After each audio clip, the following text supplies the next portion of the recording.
अयोध्या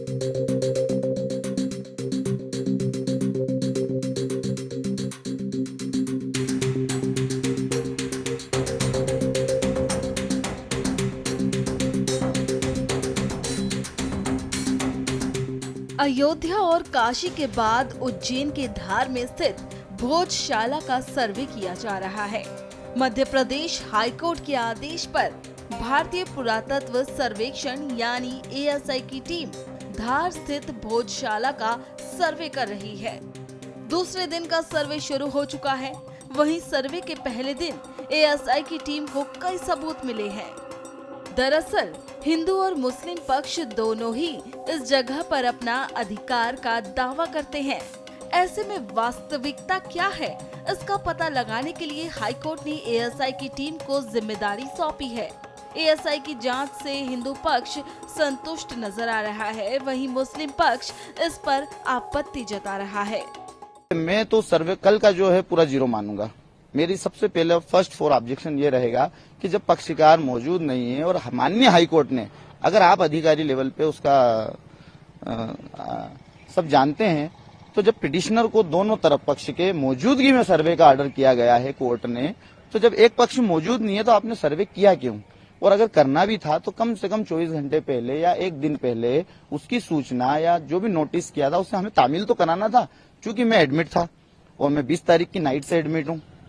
क्या लगता है आपको उसको रोकना चाहिए था, सर्वे आगे बढ़ाना चाहिए था अगर आप मौजूद नहीं थे? हाँ, जनरली जो ना ऑब्वियसली ये तो होना था। भोजशाला ASI द्वारा संरक्षित 11वीं सदी का एक स्मारक है। हिंदू इसे वाग्देवी का मंदिर मानते हैं और मुस्लिम इसे कमाल मौला मस्जिद कहते हैं। यूं तो भोजशाला का विवाद दशकों पुराना है, लेकिन साल 2022 में इंदौर हाईकोर्ट में दायर एक याचिका ने इसे एक नया मोड़ दे दिया। याचिका में यहाँ सरस्वती देवी की प्रतिमा स्थापित करने और पूरे परिसर की फोटोग्राफी वीडियोग्राफी करवाने की मांग की गई थी। सर्वे तो अपनी जगह है, सर्वे की वैसे जरूरत नहीं थी, पुराना सर्वे मौजूद है। हम लोग नए सर्वे के खिलाफ हैं। नए सर्वे के इसलिए खिलाफ हैं क्योंकि बहुत सारी चीजें इंडिविजुअल तरीके से यहाँ करी गई है। बीच बीच में बहुत सारे तरीके से 2003 के बाद से नए नए इशू यहाँ पैदा किए गए हैं।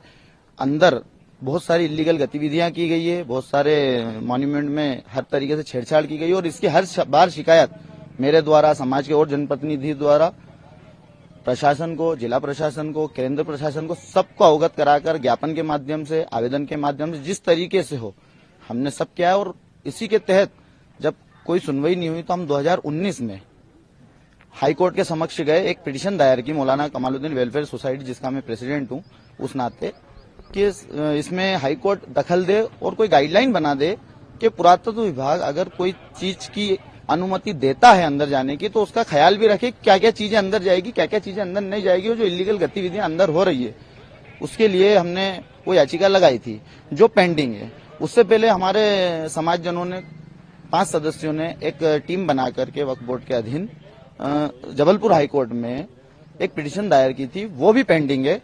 उसके अगेंस्ट 2003 के जो आदेश थे उसके अगेंस्ट वो पिटीशन है, वो भी पेंडिंग है, उनको भी इसमें शामिल नहीं किया गया। और 2022 में हिंदू फ्रंट फॉर जस्टिस ने एक पिटीशन दायर की इंदौर हाईकोर्ट में, उसमें मुझे रिस्पोंडेंट बनाया गया है। क्योंकि मैं 2019 में पहले जा चुका हूं कोर्ट, इस नाते मुझे उसमें रिस्पोंडेंट बनाया गया है।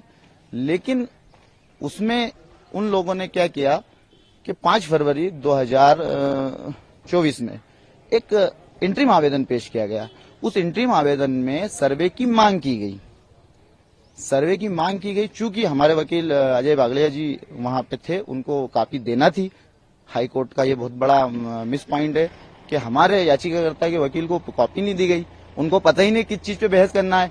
वो 19 तारीख को बहस पे लगा, लेकिन फाइनल जवाब पे था। हम हमारी पिटीशन के मूल जवाब पे गए, लेकिन हमारी सुनवाई नहीं हुई और 19 तारीख को उन्होंने रिजर्व फॉर ऑर्डर पे रख लिया और 11 मार्च को ऑर्डर कर दिया कि सर्वे किया जाए। उसके अगेंस्ट हम सुप्रीम कोर्ट भी, हम उसको ही रोकने के लिए, वही आ रहा हूँ, हम उसको रोकने के लिए सुप्रीम कोर्ट में हमने याचिका दायर की है।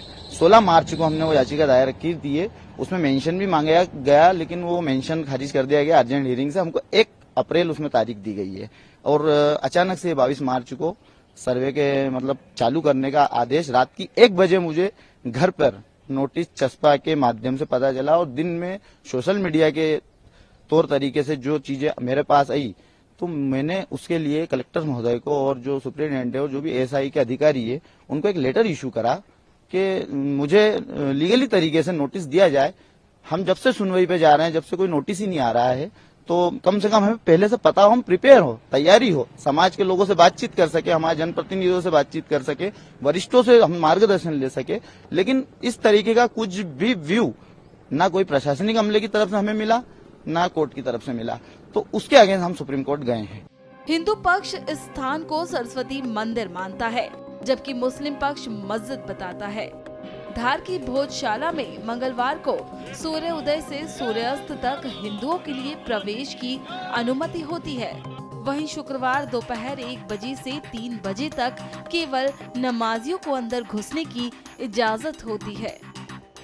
सप्ताह के बाकी दिन सभी दर्शकों के लिए सूर्योदय से सूर्यास्त तक भोजशाला खुली रहती है।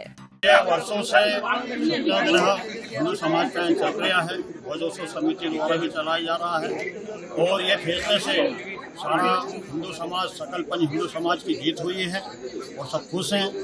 यहाँ पे पूर्व से ही उदय में 22 मूर्तियाँ जो निकली थी, आज भी मांडव के जहाज महल में सुरक्षित रखी गई है। हवन कुंड है, घड़ी घंटियाल है, पूरी मूर्तियाँ यहाँ पे थी, और उदय में भी हिंदू समाज के पक्ष में ही मूर्तियाँ निकलेगी। और यहाँ मंदिर पूर्व से वर्षों पूर्व मंदिर था, वर्तमान में मंदिर है और भविष्य में मंदिर रहेगा। क्या फैसला दिया गया है कोर्ट के द्वारा? कोर्ट ने 6 सप्ताह के भीतर उदय करने का आदेश दिया है और 6 सप्ताह में रिपोर्ट देने को कहा। बता दें कि हाईकोर्ट ने भोजशाला का वैज्ञानिक सर्वे जीपीआर व जीपीएस से करने को कहा है। जीपीआर में लगे रडार से जमीन में छुपी वस्तुओं के विभिन्न स्तरों, रेखाओं और संरचनाओं का माप लेता है।